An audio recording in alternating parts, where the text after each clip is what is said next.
PCC academy में आपका स्वागत है। कंप्यूटर से रिलेटेड वीडियो के लिए इस चैनल को सब्सक्राइब करें। हेलो स्टूडेंट्स, सी लैंग्वेज सीखने की सीरीज़ में ये हमारा नेक्स्ट वीडियो ट्यूटोरियल है। पिछले वीडियो ट्यूटोरियल में हमने सी के इनपुट आउटपुट फंक्शंस के बारे में पढ़ा था। आई होप वो वीडियो आपने देख लिया होगा। इस वीडियो का हमारा ऑब्जेक्टिव रहेगा C tokens. What is C token? सी टोकन क्या है? सी टोकन किसी भी प्रोग्राम में, कोई भी प्रोग्राम विभिन्न स्टेटमेंट से मिलकर बनता है। कोई भी प्रोग्राम विभिन्न स्टेटमेंट से मिलकर बनता है और किसी प्रोग्राम की सबसे smallest individual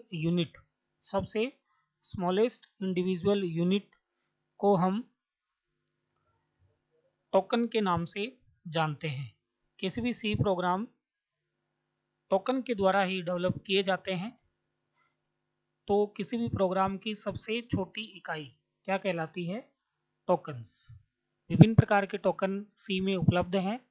number 1 character set, number 2 keywords जिन्हें हम रिजर्व वर्ड भी कहते हैं, आइडेंटिफायर अभिज्ञानक जिनका यूज हम किसी सी के प्रोग्राम में वेरिएबल, फंक्शन, एरे, स्ट्रक्चर को डिक्लेयर करने के लिए, कोई नाम देने के लिए करते हैं, कांस्टेंट जिनका मान स्थिर होता है अर्थात किसी भी परिस्थिति में बदलता नहीं है, स्ट्रिंग जैसे किसी का नाम विभिन्न अक्षरों का समूह है, स्ट्रिंग कहलाता है, स्पेशल सिंबल्स और ऑपरेटर्स ये सभी इंडिविजुअल यूनिट्स हैं। इनसे मिलकर सी का टोकन बनता है। आइए अब एक एक को हम समझ लेते हैं। ये वीडियो लेक्चर हमारा 2 या 3 पार्ट में मैं इसे डिवाइड करूँगा ताकि आपके अच्छी तरह से समझ में आ जाए। सबसे पहला हमारा जो टोकन का पार्ट है वो कैरेक्टर सेट है। What is character set? Every C program contain statement. अभी मैंने बताया आपको कि प्रत्येक सी के प्रोग्राम में विभिन्न स्टेटमेंट्स होते हैं। These statements are construct using word. ये स्टेटमेंट्स वर्ड से मिलकर बनते हैं। And these word are constructed using characters. और ये वर्ड कैरेक्टर से मिलकर बनते हैं। इन सभी का कॉम्बिनेशन कैरेक्टर सेट कहलाता है। तो कैरेक्टर सेट अल्फा नंबर के समूह को कहते हैं। इन कैरेक्टर सेट के यूज से यूज़र प्रोग्राम में कैरेक्टर अथवा न्यूमेरिक वैल्यू को इनपुट करवा सकता है। ये निम्न प्रकार के होते हैं। Number 1 characters, number 2 alphabets, number 3 digits, number 4 special symbol. Number 1 alphabet. C language एक हाई लेवल लैंग्वेज है जिसका अर्थ हुआ कि इसमें इंग्लिश लाइक वर्ड अर्थात प्रत्येक अल्फ़ाबेट जो कि इंग्लिश के होते हैं A to Z lower case and A to Z upper case दोनों को सी लैंग्वेज द्वारा सपोर्ट किया जाता है। Number 2 digits. कंप्यूटर में नंबर 0 से स्टार्ट होते हैं व 9 तक होते हैं। सी लैंग्वेज में इन 10 डिजिट्स का यूज हम किसी न्यूमेरिक वैल्यू को इनपुट करवाने के हेतु करते हैं। स्पेशल सिंबल जिनका सी में कुछ विशेष अर्थ होता है, जिनके द्वारा हम विभिन्न मैथमेटिकल ऑपरेशन परफॉर्म करते हैं। जैसे प्रोग्राम में कंडीशन चेक करने के लिए ये विभिन्न प्रकार के होते हैं, जैसे वाइट स्पेस, बैक स्पेस आदि सभी स्पेशल सिंबल में आते हैं। ये स्पेशल सिंबल की लिस्ट है, ये आपको शायद सभी पता भी होंगे।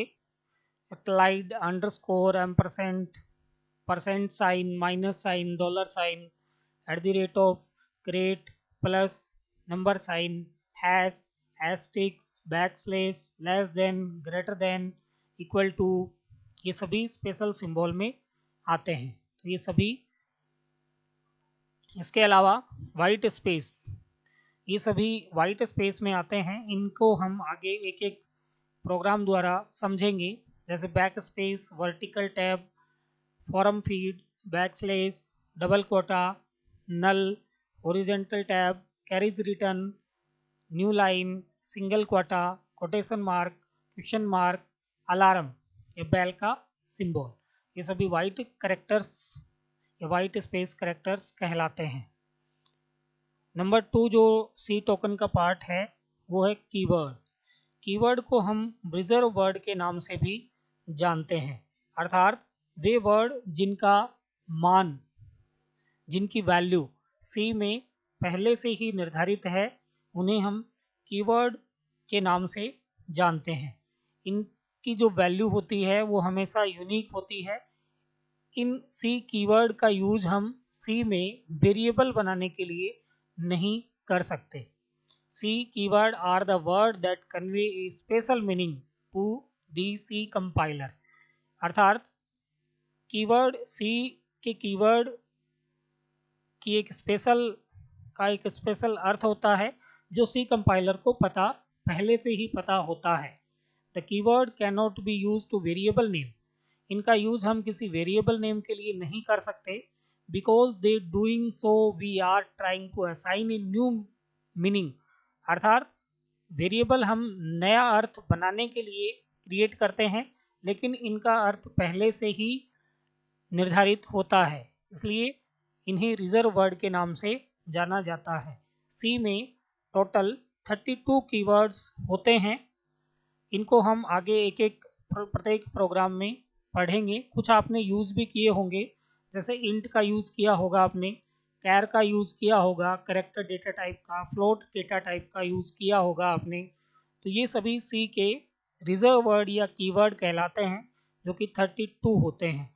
अगर इनको आप 2-3 बार देखोगे, पढ़ोगे, तो ये आसानी से याद हो जाएंगी।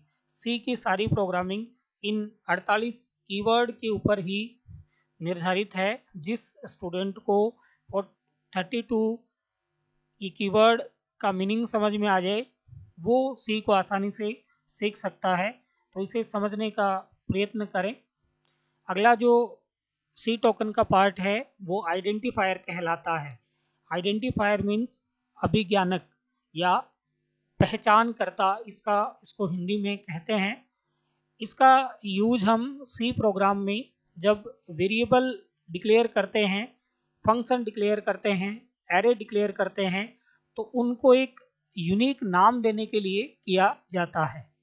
सी प्रोग्राम में वेरिएबल, फंक्शन व एरे को एक यूनिक नाम देने के लिए हम सी के आइडेंटिफायर का यूज करते हैं। लेकिन सी में आइडेंटिफायर क्रिएट करने के लिए कुछ हमें नियमों का पालन करना होता है, अर्थात आइडेंटिफायर को डिक्लेयर करने के कुछ नियम हैं।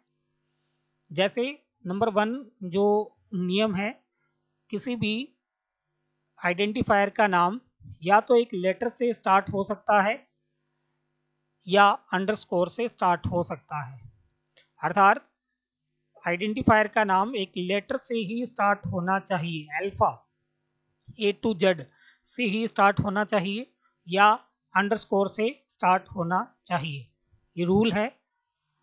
नंबर 2, इसमें लेटर के बाद आप डिजिट का यूज कर सकते हो, लेकिन इसमें स्पेशल कैरेक्टर अलाउड नहीं है। नंबर 1 रूल कि आइडेंटिफायर का नाम किससे स्टार्ट होना चाहिए, अल्फा से। नंबर 2, अल्फा के पश्चात हम डिजिट्स का भी यूज कर सकते हैं, लेकिन इसमें स्पेशल कैरेक्टर का यूज नहीं किया जा सकता। तीसरा जो अभी मैंने आपको कीवर्ड में बताया था, it should not be A keyword, किसी भी आइडेंटिफायर का नाम कीवर्ड का नाम नहीं हो सकता, क्योंकि कीवर्ड का मतलब पहले से ही निर्धारित होता है, इसलिए आइडेंटिफायर के नेम में हम कीवर्ड का यूज नहीं कर सकते। It must not contain white space, किसी भी आइडेंटिफायर के नेम में या वेरिएबल के नेम में हम खाली स्थान, रिक्त स्थान का यूज नहीं कर सकते। रिक्त स्थान की पूर्ति के लिए हम अंडरस्कोर का प्रयोग करते हैं। किसी भी आइडेंटिफायर का नाम अधिकतम 32 कैरेक्टर्स में आप लिख सकते हो। इससे ज़्यादा वैसे तो आइडेंटिफायर का नाम शॉर्ट एंड सिंपल होना चाहिए ताकि हमारे भी समझ में आए और जो दूसरा यूज़र उस प्रोग्राम को देख रहा है उसको भी समझ में आए। लेकिन 32 कैरेक्टर का आप नाम दे सकते हो अधिकतम। तो ये रूल्स हैं, ये भी आपको याद रखने हैं। नंबर 1, किसी भी आइडेंटिफायर का नाम अल्फ़ा या अंडरस्कोर से स्टार्ट होना चाहिए। अल्फ़ा अंडरस्कोर के पश्चात आप लेटर का यूज़ कर सकते हो, डिजिट्स का यूज़ कर सकते हो। इसमें कोई भी आइडेंटिफायर का नाम कीवर्ड का नाम नहीं हो सकता। इट मस्ट, इसमें वाइट स्पेस का भी आपको यूज़ नहीं करना है। और अधिकतम कितने अक्षरों का हो सकता है? 32 करेक्टर्स। जैसे यहाँ मैंने कुछ एग्जांपल्स दिए हैं। अंडरस्कोर A9 ये वैलिड है। क्यों? इसमें पहला नियम फॉलो हो रहा है कि इसका जो नाम है वो अल्फ़ा या अंडरस्कोर, तो अंडरस्कोर इसमें आ रहा है। नंबर 2, temp.var ये इनवैलिड है। एक तो इसमें डॉट स्पेशल करेक्टर है तो इसका यूज़ हम इसमें नहीं कर सकते। स्पेशल करेक्टर की जगह यहाँ हम अंडरस्कोर लगा सकते हैं। वॉइड ये भी हम यूज़ नहीं कर सकते क्योंकि वॉइड एक रिजर्व वर्ड है, जो कि अभी मैंने आपको टेबल दिखाई थी उसमें कहीं ना कहीं आपको वॉइड दिख जाएगा। वॉइड आप इस 32 डेटा टाइप के अंदर एक डेटा टाइप है तो कीवर्ड है, तो इसका यूज़ हम वहाँ नहीं कर सकते। ये देखिए वॉइड यहाँ आपको दिखेगा, इसका यूज़ हम आइडेंटिफायर के नेम में नहीं कर सकते। A123 ये वैलिड है क्योंकि अल्फ़ा से स्टार्ट है, बाद में आप नंबर का भी यूज़ कर सकते हो। तो इस प्रकार से हम आइडेंटिफायर या वेरिएबल प्रोग्राम में डिक्लेयर कर सकते हैं। लेकिन हमें इन नामों को ध्यान रखना, इनके रूल्स को ध्यान रखना आवश्यक होगा। इनके रूल हमें पता होने चाहिए, नहीं तो हम प्रोग्राम में गलत प्रकार से आइडेंटिफायर डिक्लेयर कर सकते हैं।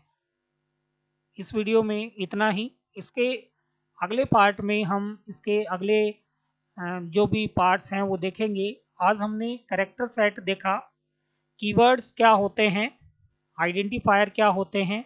अगले वीडियो लेक्चर में हम कांस्टेंट व उसके प्रकार, स्ट्रिंग आदि सभी को उदाहरण व स्पेशल सिंबल हमने देख लिया। ऑपरेटर्स के बारे में अगले वीडियो लेक्चर में हम पढ़ेंगे। तब तक के लिए धन्यवाद।